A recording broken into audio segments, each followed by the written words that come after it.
Hey everybody, Carl Bethke from Rush Outdoors. We're going to give you a little tech tip and show you what we do here to actually stabilize a bow. I've actually got my Turmoil here from Obsession. It's a 2017 Turmoil 33 and 3/16 axle with a 6.5 inch brace height. You guys can see I've got my sight set up on it, and I always shoot with an offset stabilizer setup. I do use this bow for indoor 3D, so what I'm going to do is wait it out for aiming and stabilization while I'm shooting my indoor 3D for my hunter class stuff. And then of course for hunting I use a fairly heavy bow. My bows usually weigh between 7 and 9 pounds depending on what I'm doing. For when we go out west hunting in the wind, up to 30, 35, 40 miles an hour at times. The heavier bow is just more stable. If you're shooting a lighter bow in the wind, you definitely have a hard time aiming, especially shooting at animals at 35 to 50 yards in a wind like that or further. Can be quite a challenge without a heavy bow. So I use dead center stabilizers on all of my hunting equipment. They just make a quality product. You guys get a chance, check out Dead Center. Or you can give me a call here at Rush Outdoors. We carry all their products. But I'm going to put a diamond offset mount setup on it. I'll show you guys what that is. There'll actually be a stabilizer out the back and to the side of the bow and out the front of the bow, just to help stabilize the bow, control level left and right and forward and back. So sit back and watch. Should take about 5 minutes to show you guys what we do to stabilize our bows. So I'm going to start with the bow right away. You guys can see I have some accessories on it. I also have an extra light that I run for indoor 3D on it. For hunting I don't run that. And the sight that I have, it definitely has more than enough light with just ambient light for hunting situation. So we got our QAD rest. We have a sword sight mounted on this one. And I already put my diamond base set up on it. And the bow in your hand likes to rotate forward, so you can see, to me, that's nose heavy. The bow actually rotate forward. So I know for a fact I'm going to start off having more tail weight than I am nose weight. Sometimes just a starting reference is for every ounce out the front of the bow, because most bows do rotate forward, are nose heavy. I want 3 ounces out the back. So if I have 1 ounce out front, I've got 3 ounces out the back. That's just a starting reference. Everybody's different. A lot of it has to do with how you hold your bow or how you grip your bow and your shooting style. So for me, that's what we're going to start with. I'm going to throw the stabilizers on without weight on them, and we'll see what happens, and we'll adjust from there. Alright, so you guys can see I actually don't have the nose silencers on either one of them. I've got a 10 ounce. I've actually got a 10-inch carbon out the nose and an 8-inch carbon out the back. I usually, for myself, like to run the longer one out the front, just for aiming stabilization. For me, it seems to work a little bit better. I do know of guys like Jesse Lenz that actually runs the longer one out the back. Depends on how you weight out your bow. But for me, this is how we start out. Obviously, you know, when I hold the bow in my hand, it's better, but it's still, you can see it still tips forward. Now you can buy mounts and scales to weight your bow out. Dead Center makes one. They're probably $250 to $300. Or you can do it in your hand, your own personal way. It's up to your choice depending on how much money you want to spend, but usually I do it by hand. I just don't have the extra $300 to have a stabilizer scale set up on it, so a clamp that would hold the bow and let me adjust the weight. But if you're shooting professionally or something like that, I think that it's probably a necessity for you to actually set it up with a scale, but your choice. Like I said, carbon rods for me. They make an aluminum, which works just as good, a little bit less cost. So let's throw some weight on them, see what we got. Like I said, right off the bat, I'm going to start for every ounce on the front. I'm going to put 3 ounces out the back, and we'll see where that puts us. Okay, for our starting reference, we've got the weight of the stabilizer, plus we got 2 ounces on the nose. So, and the bow being top heavy to start with without any stabilizers on it, I actually put 8 ounces on the back. So each one of these larger ones is 2 ounces. There's 4 of them, so that's 8 ounces out the tail. And just holding the bow, it's a little bit better, but you guys can see that it still has tip forward. So what I'm going to do is I'm going to add 2 more ounces to the tail, and we're going to see what we get. But I want it to basically sit dead in my hand. Sure, I can hold it.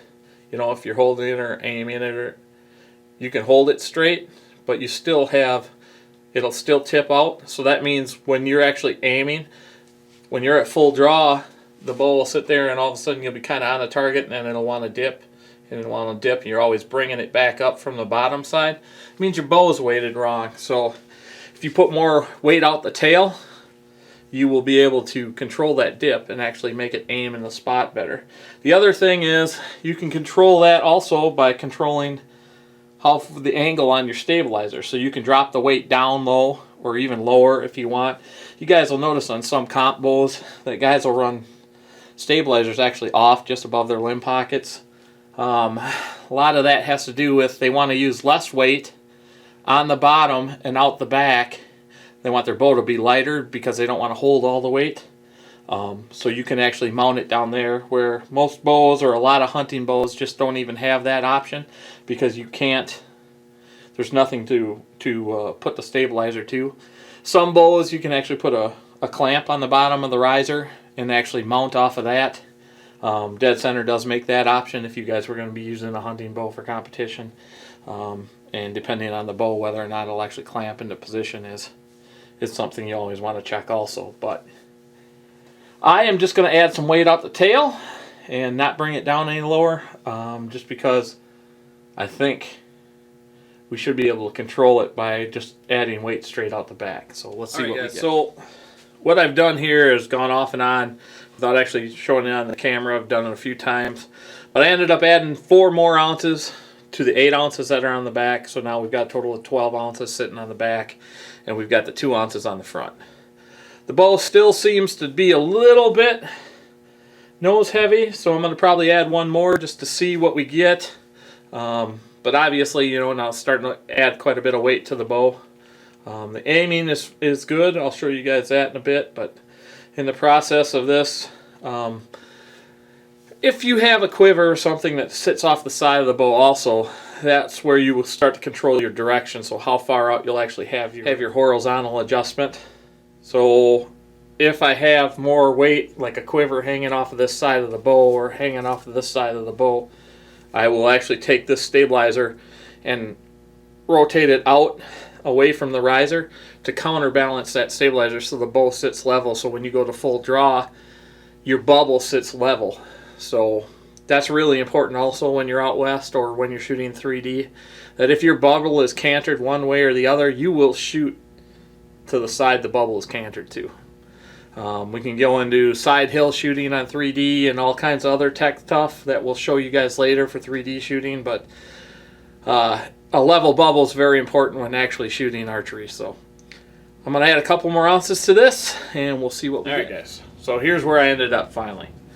I actually added another 2 ounces to the tail, so I've actually got 14 ounces sitting out the back and still running the same 2 ounces on the front. A lot of that has to do with the sight that's on the bow, how it sits in front of the bow and causes the bow to tip forward, and the bow itself being a little bit top heavy, or what I call nose heavy. So now when I hold that bow out in front of me, you guys can see that it sits dead level in my hand.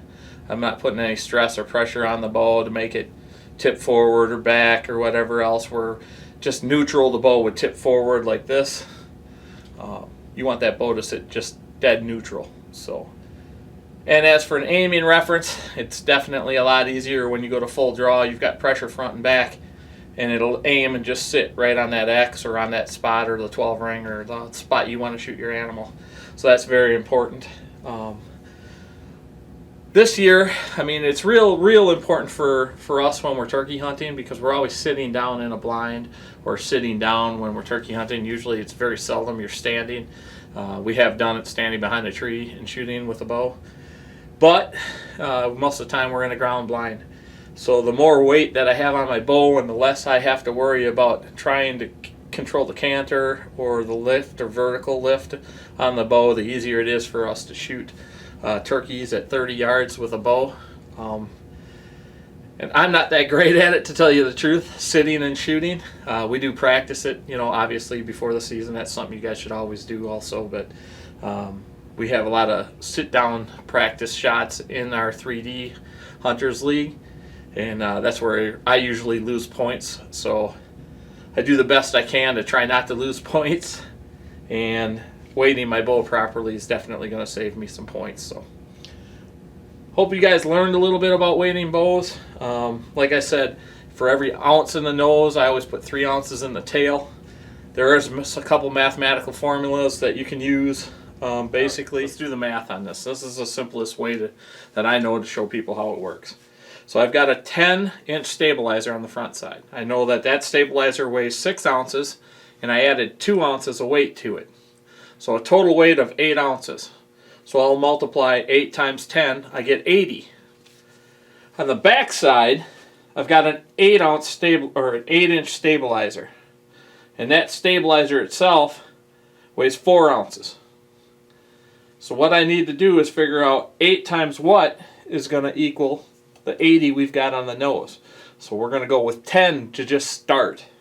So obviously I would add 10 ounces to the back to actually get the bow to weight and stay level. And that's just a starting reference. That's not including your nose weight of your sight or your light or the bow being nose heavy. But that's just a general starting reference so you can start out knowing basically how to get your weight level.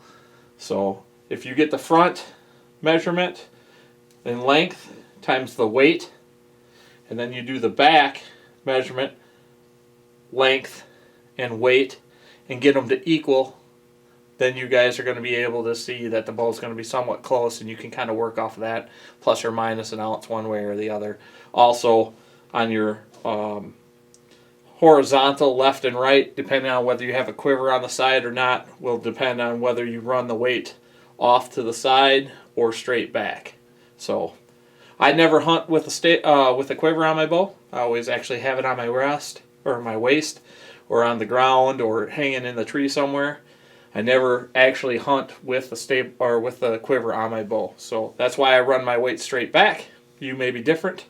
Make sure you weight your bow and get everything level, so when you draw that bow back, that your level sits nice and square and even, because it's very important on a long distance shot, whether you're out west or here in Wisconsin or hunting in the Midwest.